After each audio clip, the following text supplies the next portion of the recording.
ఆకాశవాణి ప్రాంతీయ వార్తలు చదువుతున్నది ఎన్ మణి. ముఖ్యాంశాలు. ఆంధ్రప్రదేశ్ మంత్రిమండలి సమావేశం అమరావతిలోని సచివాలయంలో ఈరోజు ముఖ్యమంత్రి నారా చంద్రబాబు నాయుడు అధ్యక్షతన జరిగింది. అన్నా క్యాంటీన్లు ఆగస్టు 15 నుండి ప్రారంభిస్తామని రాష్ట్ర రవాణా శాఖ మంత్రి రాంప్రసాద్ రెడ్డి పేర్కొన్నారు. సింహాచలంలో కొలువుదీరిన శ్రీ వరాహలక్ష్మీ నృసింహస్వామి వారి గిరి ప్రదక్షిణ ఈ నెల 20వ తేదీన జరగనుంది. బంగాళాఖాతంలో ఏర్పడిన అల్పపీడన ప్రభావంతో రాబోయే 5 రోజుల్లో రాష్ట్రంలో విస్తారంగా వర్షాలు కురుస్తాయని అమరావతిలోని భారత వాతావరణ కేంద్రం తెలిపింది. వార్తల వివరాలు.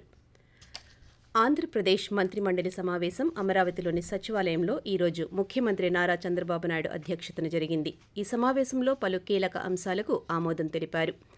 ల్యాండ్ టైటిలింగ్ చట్టాన్ని రద్దు చేస్తూ మంత్రిమండలి నిర్ణయం తీసుకుంది. నూతన ఇసుక విధానానికి పౌర సరఫరాల శాఖ 2,000 కోట్ల రూపాయల రుణం తీసుకునేందుకు ప్రభుత్వ గ్యారంటీకి మంత్రిమండలి ఆమోదం తెలిపింది. పంటల బీమా పథకానికి ప్రీమియం చెల్లింపుపై విధి విధానాలను ఖరారు చేయడానికి వ్యవసాయ శాఖ మంత్రి అచ్చెన్నాయుడు, రెవెన్యూ మంత్రి అనగాని సత్యప్రసాద్, పౌర సరఫరాల శాఖ మంత్రి నాదెండ్ల మనోహర్ సభ్యులుగా కమిటీ వేయాలని మంత్రిమండలి నిర్ణయించిందని రాష్ట్ర పౌర సరఫరాల శాఖ మంత్రి వెల్లడిస్తూ, గత ప్రభుత్వం చేసిన ఈ ఏపీ ల్యాండ్ టైటిలింగ్ యాక్ట్ ఏదైతే ఉందో 2022 అది వివాదాలను పెంచే విధంగా ఉంది తప్పితే ప్రజలకి భరోసా కలిగించే విధంగా కానివ్వండి, ప్రజలకి ఇంకా మెరుగైన రిజిస్ట్రేషన్ విధానాన్ని తీసుకొచ్చినట్టు గానీ ఎక్కడ లేదని చెప్పేసి, మరి ఆ చట్టం మూలంగా ప్రజల ఆస్తులకి రక్షణ లేదని చెప్పేసి భావించి ఈ రోజు మరి ఆ చట్టాన్ని ఆంధ్రప్రదేశ్ కేబినెట్ రద్దు చేయడం జరిగిందని చెప్పేసి మనం చేస్తాం. 2019-2020 యొక్క పాలసీ, ఇసుక పాలసీ ఏదైతే ఉందో ఇసుక విధానాన్ని రద్దు చేస్తూ ఇక్కడ పారదర్శకంగా ఉచిత ఇసుక ఇచ్చే కార్యక్రమాన్ని చేస్తామని చెప్పేసి కూడా మనం చేస్తాం. ధాన్యం కొనుగోలు గురించి 2,000 కోట్ల రూపాయల రుణాలని సేకరించడం కోసం మరి ఈరోజు ప్రతిపాదనల్ని కేబినెట్ ఆమోదం చేసిందని చెప్పేసి మీకు తెలియజేస్తా ఉన్నాను. ఆగస్టు 15 నుండి అన్నా క్యాంటీన్లు ఏర్పాటు చేస్తామని రాష్ట్ర రవాణా శాఖ మంత్రి రాంప్రసాద్ రెడ్డి పేర్కొన్నారు. ముఖ్యమంత్రి నారా చంద్రబాబు నాయుడు అధ్యక్షతన ఈ రోజు జరిగిన మంత్రిమండలి సమావేశంలో ఈ మేరకు నిర్ణయం తీసుకున్నామని తెలిపారు. అసెంబ్లీ సమావేశాలు జూలై 22 నుండి 5 రోజుల పాటు జరుగుతాయని మంత్రి వెల్లడించారు. మహిళలకు ఉచిత బస్సు ప్రయాణంపై అధ్యయనం చేశామని, త్వరలోనే పూర్తి విధి విధానాలు తెలియజేస్తామని మంత్రి రాంప్రసాద్ రెడ్డి పేర్కొన్నారు. సింహాచలం శ్రీ వరాహలక్ష్మీ నృసింహస్వామి దేవస్థానంలో ఈ నెల 20వ తేదీన జరగబోయే గిరి ప్రదక్షిణను విజయవంతం చేయాలని ఆలయ కార్యనిర్వహణ అధికారి శ్రీనివాసమూర్తి పిలుపునిచ్చారు. శనివారం మధ్యాహ్నం 4 గంటలకు శ్రీవారి పుష్పరథం ప్రారంభం అవుతుందని అన్నారు. సింహగిరి ప్రదక్షిణకు లక్షలాది మంది భక్తులు విచ్చే అవకాశం ఉన్నందున భక్తులకు కల్పించాల్సిన సదుపాయాలపై అధికారులు అన్ని విభాగాలను సమన్వయం చేసుకుని ముందుకెళ్లాలన్నారు. గిరి ప్రదక్షిణ సందర్భంగా జూలై 20, 21వ తేదీల్లో అన్ని ఆర్జిత సేవలను రద్దు చేశామని ఆలయ స్థానాచార్యులు టిపి రాజగోపాల్ తెలిపారు.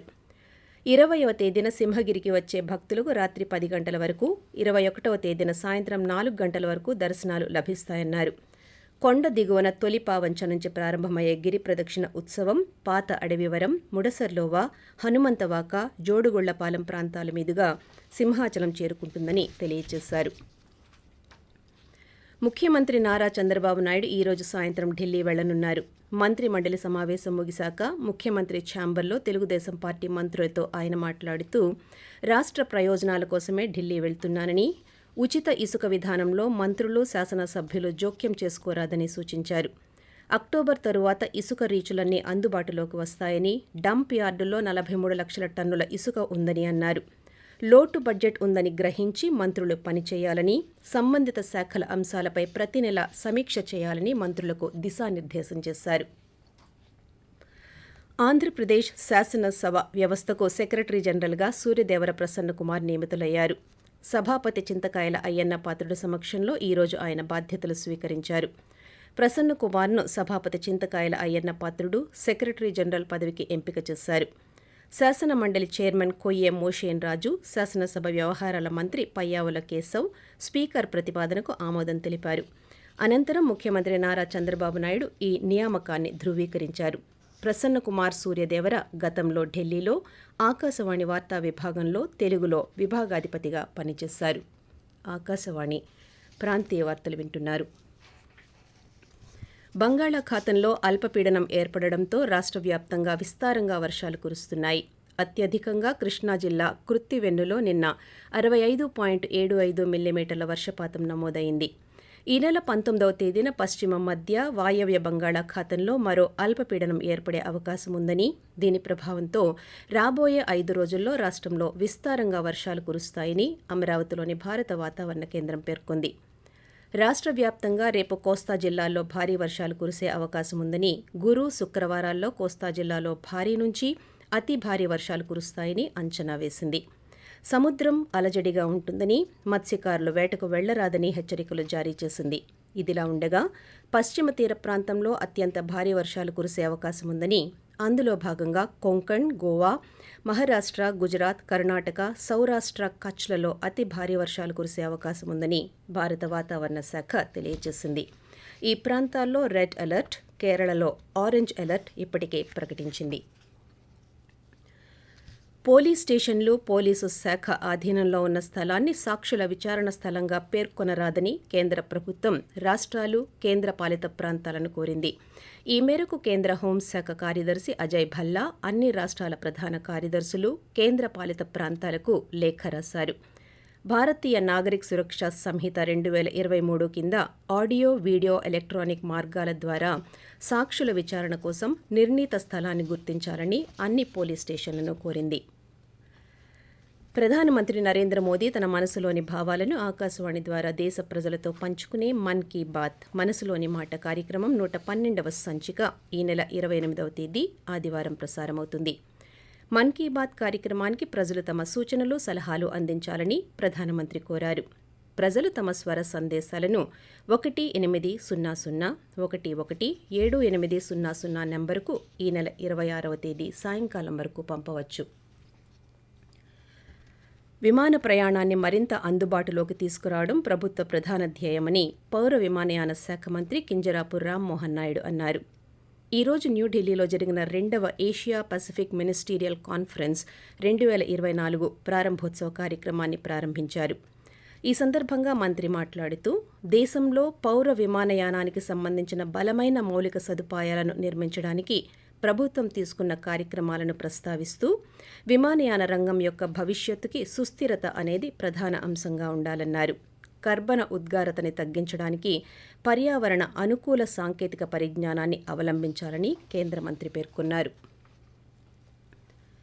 నేషనల్ స్కాలర్షిప్ కోసం దివ్యాంగ విద్యార్థులు అక్టోబర్ 31వ తేదీలోగా దరఖాస్తులు సమర్పించాలని విభిన్న ప్రతిభావంతులు, హిజ్రాలు, వయోవృద్ధుల శాఖ సహాయ సంచాలకులు కె కవిత తెలిపారు. ఈ మేరకు ఒక ప్రకటన విడుదల చేస్తూ, భారత ప్రభుత్వ సామాజిక న్యాయం, సాధికారత మంత్రిత్వ శాఖ 2024-25 విద్యా సంవత్సరానికి గాను నేషనల్ స్కాలర్షిప్లకు దరఖాస్తులు ఆహ్వానిస్తుందన్నారు. పార్వతీపురం, మన్యం జిల్లాలో గల దివ్యాంగ విద్యార్థులు నేషనల్ స్కాలర్షిప్ పోర్టల్ www.scholarships.gov.in వెబ్సైట్లో 9-10వ తరగతి చదువుతున్న విద్యార్థులు ప్రీ మెట్రిక్ ఉపకార వేతనాలకు ఆగస్టు 31వ తేదీలోగా, ఇంటర్మీడియట్ నుండి పోస్ట్ గ్రాడ్యుయేషన్ చదువుతున్న విద్యార్థులు పోస్ట్ మెట్రిక్ ఉపకార వేతనాలకు అక్టోబర్ 31వ తేదీలోగా దరఖాస్తు చేసుకోవాలని తెలిపారు. విజయనగరం ప్రభుత్వ సర్వజన ఆసుపత్రి ద్వారా రోగులకు అందుతున్న సేవలను మరింత మెరుగుపరిచి అదనపు సౌకర్యాలు కల్పించాలని ఆసుపత్రి అభివృద్ధి కమిటీ నిర్ణయించింది. విజయనగరం కలెక్టరేట్ సమావేశ మందిరంలో జీజీహెచ్ అభివృద్ధి కమిటీ సమావేశం ఈరోజు జరిగింది. జిల్లా సర్వజన ఆసుపత్రి, ఘోషా ఆసుపత్రిలోని సమస్యలు, అభివృద్ధికి తీసుకోవాల్సిన చర్యలను విజయనగరం శాసనసభ్యురాలు పూసపాటి అదితి విజయలక్ష్మి గజపతిరాజు కమిటీ ముందు ఉంచగా, వీటిపై చర్చించి ఆసుపత్రి అభివృద్ధికి పలు నిర్ణయాలు తీసుకున్నారు. వార్తలు ముగించే ముందు ముఖ్యాంశాలు. ఆంధ్రప్రదేశ్ మంత్రిమండలి సమావేశం అమరావతిలోని సచివాలయంలో ఈరోజు ముఖ్యమంత్రి నారా చంద్రబాబు నాయుడు అధ్యక్షతన జరిగింది. అన్నా క్యాంటీన్లు ఆగస్టు 15 నుండి ప్రారంభిస్తామని రాష్ట్ర రవాణా శాఖ మంత్రి రాంప్రసాద్ రెడ్డి పేర్కొన్నారు. సింహాచలంలో కొలువుదీరిన శ్రీ వరాహలక్ష్మీ నృసింహస్వామి వారి గిరి ప్రదక్షిణ ఈ నెల 20వ తేదీన జరగనుంది. బంగాళాఖాతంలో ఏర్పడిన అల్పపీడన ప్రభావంతో రాబోయే 5 రోజుల్లో రాష్ట్రంలో విస్తారంగా వర్షాలు కురుస్తాయని అమరావతిలోని భారత వాతావరణ కేంద్రం తెలిపింది. ఆకాశవాణి ప్రాంతీయ వార్తలు ఇంతటితో సమాప్తం.